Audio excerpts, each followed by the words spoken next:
Ia pun pergi bunuh diri dengan cara gantung diri. Dan kemudian oleh imam-imam uang tersebut dibelikan sebidang tanah yang disebut tanah tukang periuk sebagai tempat pekuburan orang asing.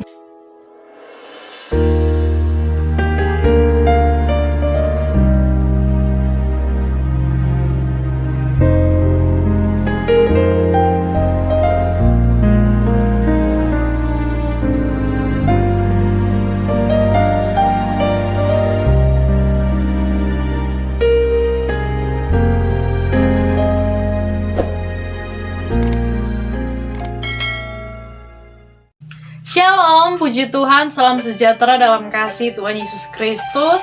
Senang sekali kembali lagi di YouTube channel ini. Dan di video kali ini, seri yang terakhir, kita membahas tentang kisah dari ke-12 murid Tuhan Yesus dan akhir hidup mereka. Dan kisah terakhir ini adalah kisah dari seorang rasul yang bernama Yudas Iskariot. Yudas Iskariot.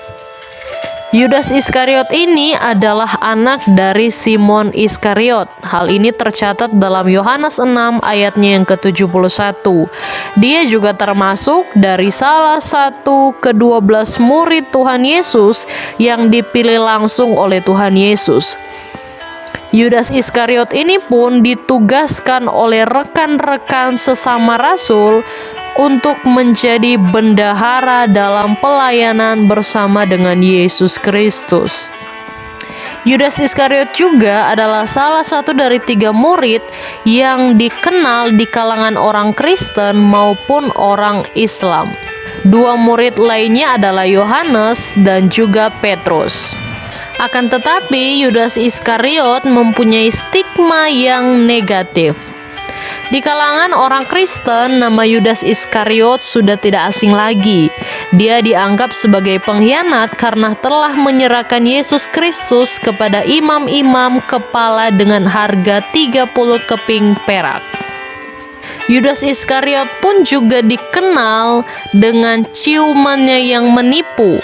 Karena ciuman palsu yang dilakukan oleh Yudas Iskariot kepada Tuhan Yesus adalah sebagai tanda bahwa dialah yang harus ditangkap oleh para tentara. Akan tetapi ketika Tuhan Yesus diadili dan dijatuhi hukuman mati digantung di atas kayu salib, Yudas Iskariot pun menyesal akan apa yang telah ia perbuat. Ia telah bersekongkol dengan para imam dan kepala-kepala hanya karena uang. Matius 27 ayat 5 mencatat bahwa Yudas melemparkan uang perak yang diterimanya ke dalam bait suci sebagai tanda bahwa ia menyesal karena telah menjual Yesus dengan 30 keping perak. Dan ia pun meminta agar perjanjian mereka dibatalkan. Tetapi imam-imam dan kepala-kepala tidak memusingkan hal itu. Ia pun pergi bunuh diri dengan cara gantung diri. Dan kemudian oleh imam-imam uang tersebut dibelikan sebidang tanah yang disebut tanah tukang periuk sebagai tempat pekuburan orang asing. Dalam Kisah Para Rasul 1 ayatnya yang ke-18 diceritakan bahwa Yudas Iskariot ia jatuh tertelungkup dan perutnya terbelah sehingga semua isi perutnya tertumpah keluar.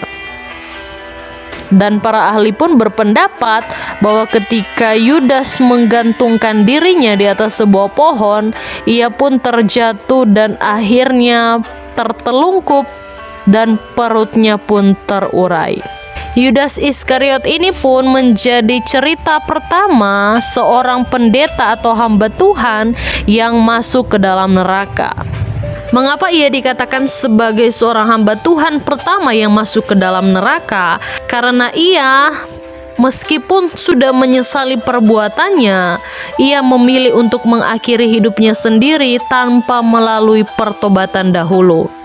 Dan ketika Yudas Iskariot pun sudah tidak ada, ia pun digantikan oleh rasul yang bernama Matias.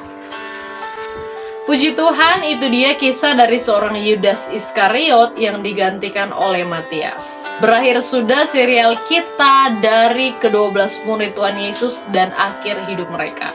Jangan lupa nantikan terus video-video terbaru dari YouTube channel ini. Tuhan Yesus memberkati kita semua. Shalom.